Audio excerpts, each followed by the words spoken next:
Hey, what's up? I'm Rafael de Furia, aka Rafi D is me, and I am back at it again on another beautiful Friday night. And this Friday night, we're going to talk about those €1 homes that you can find across Italy. Yes, a whole property for just €1. Or is it really? But before we get too much deeper into the video, if you would like to see more content about moving to Italy, Italian citizenship, and living life abroad, please be sure to subscribe with that notification bell turned on. And if you could also hit that like button, I would really appreciate it, as it does help out. And also a huge thank you to viewers and subscribers like you who are helping to make videos like this possible on a monthly basis through Patreon. And if you would like to help make more videos like this possible, you can go to rafaeldefuria.com/Patreon. Or if you'd like to help out just once, you can go to rafaeldefuria.com/support. Or if you would like a Pizza Pasta in Amore shirt, or strict Pizzatarian shirt, or baby onesies, mugs, and more, those also help to make more videos like this possible. And you can go to rafaeldefuria.com/NYAG gear. All of the links are down in the more info section below. All right, so what is the deal with all of these €1 homes that you can find in Sicily or other parts of the south of the country? These homes are in places where the villages are literally dying. And there are many reasons for this, but one of the reasons is that since the 1800s, people have been leaving the country en masse. Some going to America, a huge amount going to Brazil, and others going to other parts of the world. Anywhere you can think of, there's probably been an Italian there at some point. Things in the country have not always been perfect, and they still are not perfect. I mean, there are many young Italians and not so young Italians who are still wanting to leave the country to try and work abroad. Many have the intention of coming back, but many have no intention of returning other than for just a quick vacation, just to visit their family from time to time. And this creates a little bit of an issue, because if all of your brain power is leaving the country and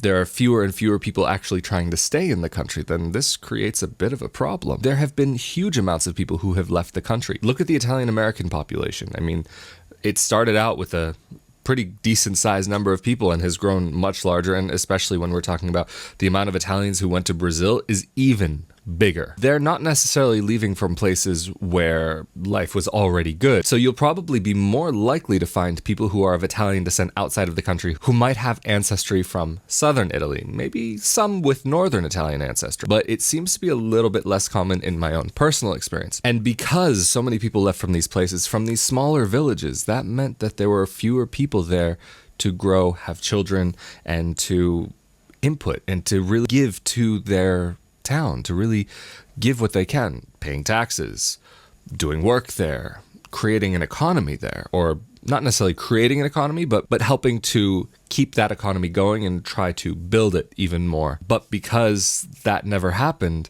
that's meant over time many of these villages have just declined. Like even one place I can think of off the top of my head originally had about 13,000 people, but now they have about 600 homes empty and just 300 residents. So, I mean, this is a problem. And I do think in some ways that it is the responsibility of younger Italians who do have the interest in coming to Italy, not necessarily to live in those villages, but if they do have that drive, that's where they should be.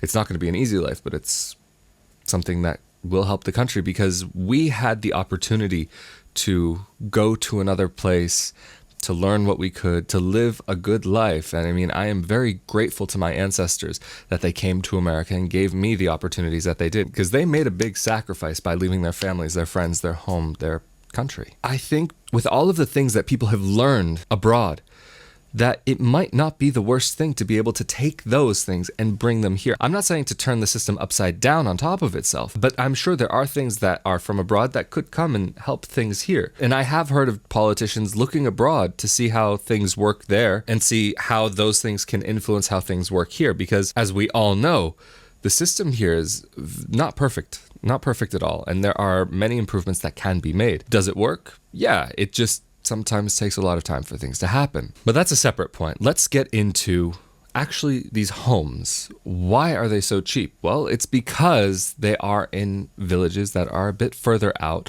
that don't have necessarily that same access to the cities, maybe train stations, transportation, like other places might. There are many people who are not looking for the hustle and bustle and are looking for that small village life to get into farming, organic farming. I mean, if you're into organic farming, These types of villages could be an amazing opportunity for you to be able to buy a plot of land with a home on it and get down to work, live off the grid if you're interested. I mean, I'm sure plenty of these places don't even have electricity at this point in time. But there are certain commitments that you do have to make when you are wanting to purchase one of these €1 homes. Depending on the village, things will change. Different villages have different governmental or tax schemes that are in place to try and promote this sort of thing. There are places that I've heard of for pensioners where you won't have taxes for however long, or if you're a young family, or if you're this, or if you fit into this category or that category, or if you're a migrant, or if you're XYZ. There are different programs in different places. So you got to find out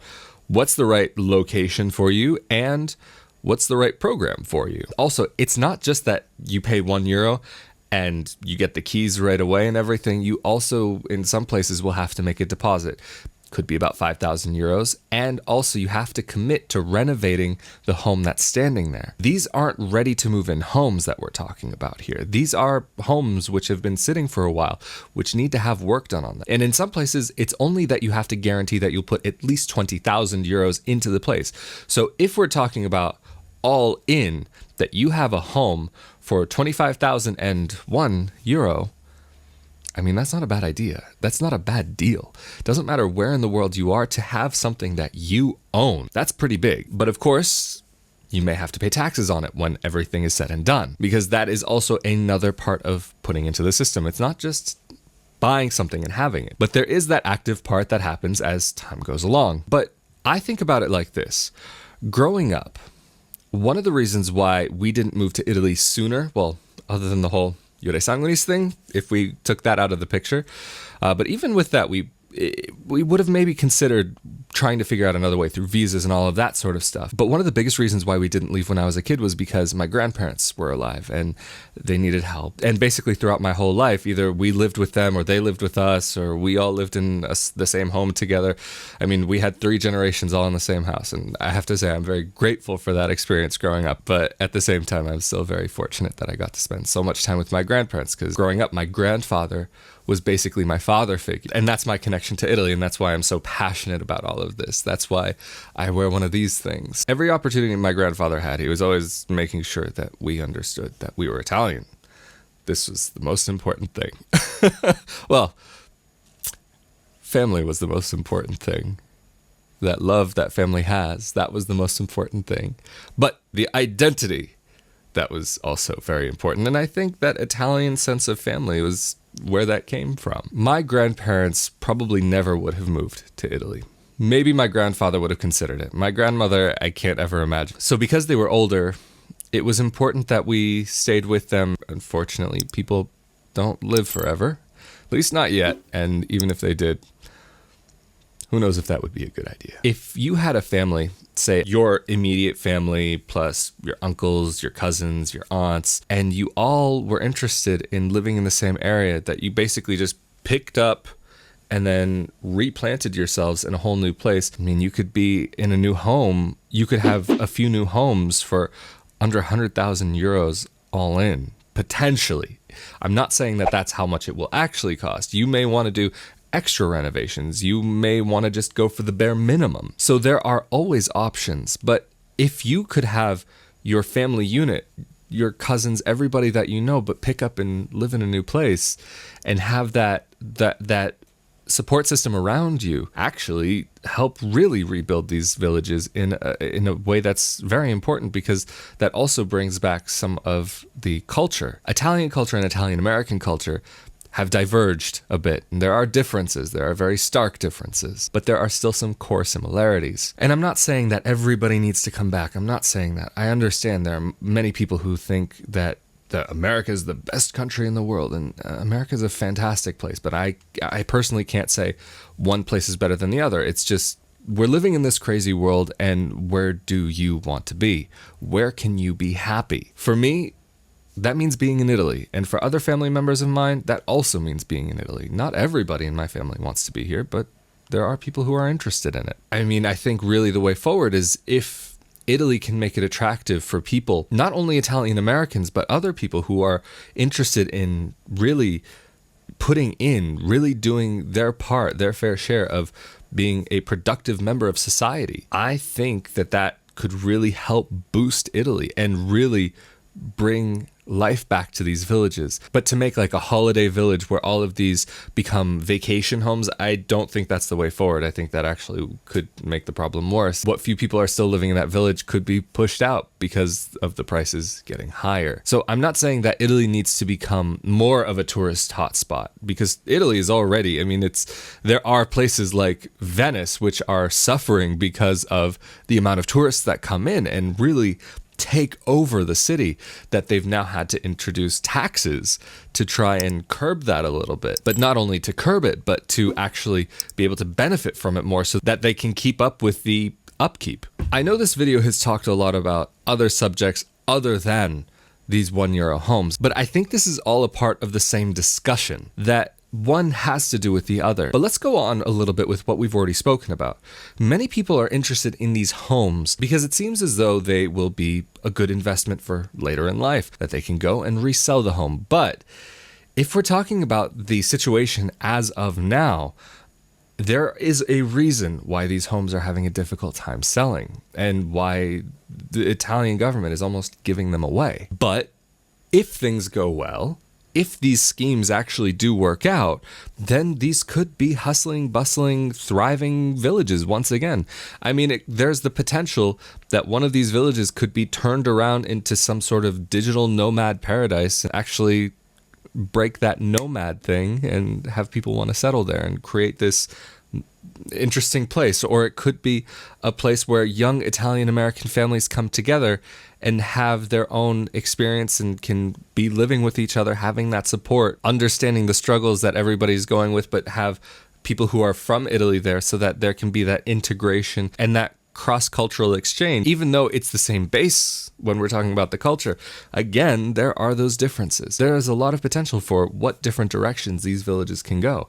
And so it could actually end up turning into a fantastic investment, but at this moment in time, and as always in life, the future is unknown. Maybe you can have an indication of things, but I think with this sort of thing, you buy the home to make that commitment of having that home, to living there, to enjoying that quiet life, to take that in, to retire to the Italian countryside, to go out and help the farmers and work with the farmers, start picking fruits, working with animals. There are a lot of different possibilities of having that simple old school life that people dream about when they're thinking about Italy. Like I've spoken about in a previous video, when I first came to Italy, I arrived in Milan and it was this hustling, bustling, thriving metropolis. And I'm just standing there in front of the train station in Milan. And I'm just like, this is not the Italy that they told me about. What is going on here? The Italy that they told me about was the Italy of the 1800s, the early 1900s. That small town village living. And with these schemes, if you are looking for that part of Italy, this is probably one of the best ways to have a taste of that. Not only to have a taste of it, but to have the full 3-course dinner. So again, you're not just paying €1 for a home. There are these other costs that come along with it, and you are committing to renovating this place. Where else are you really going to be able to find this? Especially if you're interested in Italy, you're not going to be able to find property for these prices. Like, that's ridiculous. That's the commitment you have to make. Okay, maybe you might have to spend more, but that's with a lot of property in general in Italy. Even if you spend a few $100,000 on a place and you're living in the middle of a city, it could be an older place from the 1300s, 1400s, 1500s, whatever. It could be an old, dilapidated place, and you'll still have to put that extra money in fixing it up again. And not only fixing it up, but the upkeep that goes along with it. And even then, it's only still an apartment. Whereas in these villages, a lot of these places might be standalone homes, or they'll be like the old village style where the homes are all next to each other, but you still have a full home. Anyway, I'm curious to hear what you guys have to say about this. Are any of you seriously considering actually making one of these investments?